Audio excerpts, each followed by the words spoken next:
Allah berkata, "Janganlah kalian menanyakan Qasim kenapa tidak sholat, karena yang berhak menanyakannya adalah aku." Qasim juga pernah mengatakan, "Aku mampu menjalankan sholat 5 waktu. Saya sanggup menjadi orang yang sangat religius, tapi itu bukan diri saya. Diri saya apa adanya seperti ini."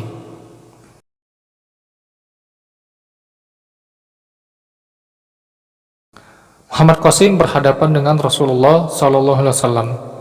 Kemudian di belakangnya ada orang-orang religius, dan mereka bertanya kepada Rasulullah SAW, "Ya Rasulullah, kenapa kau mencintai Qasim, padahal dia tidak sholat, sedangkan kami sholat, padahal dia tidak melakukan sunnah, sedangkan kami melakukan sunnah?" Rasulullah menjawab, "Terserah saya untuk menyayangi Qasim atau tidak, karena dia anakku, dan jika kalian masih menanyakannya, maka jangan lagi menanyakannya kepadaku, dan pergilah dariku."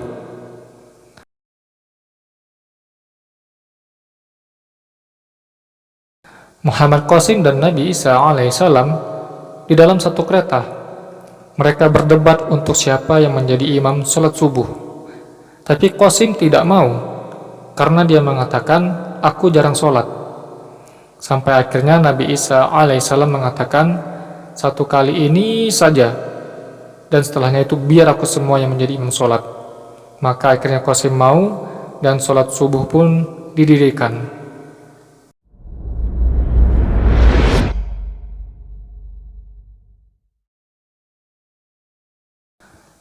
Dari 3 mimpi ini adalah bukti bahwa Muhammad Qasim tidak sholat atau jarang sholat, dan begitu juga Qasim tidak melakukan sunnah. Tentu akan ada orang yang mengatakan ini semua merupakan bukti bahwa Al-Mahdi harus diislah.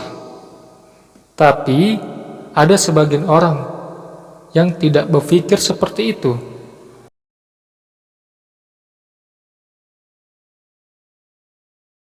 Yang pertama, jika Nabi SAW mencintai Qasim sebagai anaknya, maka itu sah-sah saja. Itu haknya Rasulullah. Karena Rasulullah pun mencintai umatnya, meskipun mereka memiliki dosa. Sehingga Rasulullah meminta kepada Allah untuk bisa memberikan syafaat kepada umatnya.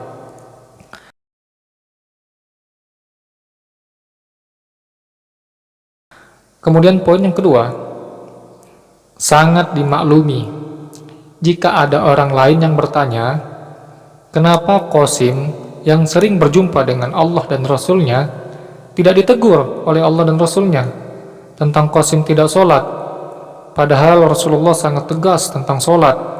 Ada juga yang berpikir Rasulullah sangat tegas kepada keturunannya, contohnya seperti Fatimah radhiyallahu anha, jika dia mencuri maka Rasulullah sendiri yang akan memotong tangannya.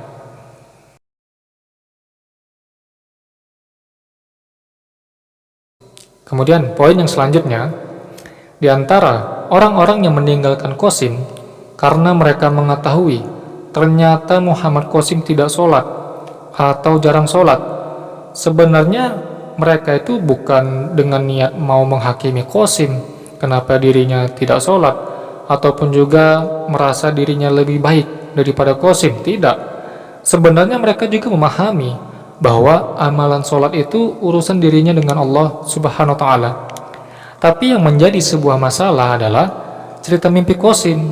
Ternyata Qasim masih jarang sholat sampai zaman Nabi Isa alaihissalam.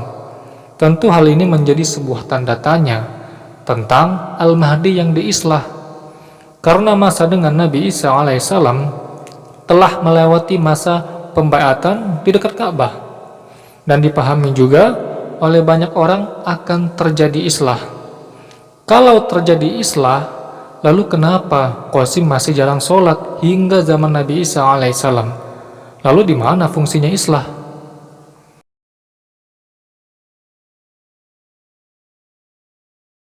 Kemudian poin yang selanjutnya, di dalam hadis menyebutkan bahwa Al-Mahdi setelah dibaiat akan terjadi peperangan dengan Bani Kalab.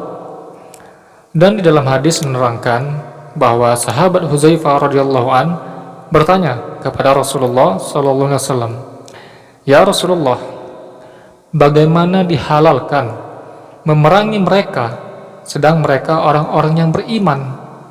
Rasulullah sallallahu alaihi wasallam menjawab, "Wahai Hudzaifah, mereka pada hari itu dalam kemurtadan. Mereka menganggap khamar itu halal dan mereka tidak sholat." Dalam hadis sangat jelas, ternyata Al-Mahdi memerangi orang dalam keadaan murtad dan mereka ternyata tidak sholat. Lalu bagaimana dengan Qasim yang ternyata jarang sholat sampai zaman Nabi Isa alaihissalam?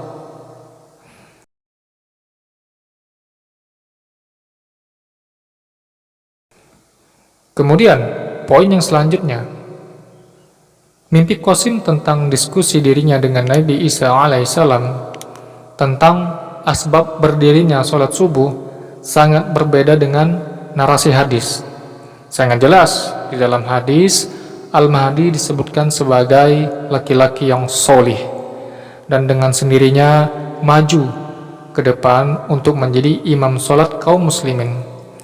Kemudian tiba-tiba Nabi Isa alaihissalam turun, lalu Al-Mahdi mundur supaya Nabi Isa alaihissalam menjadi imam sholat subuh.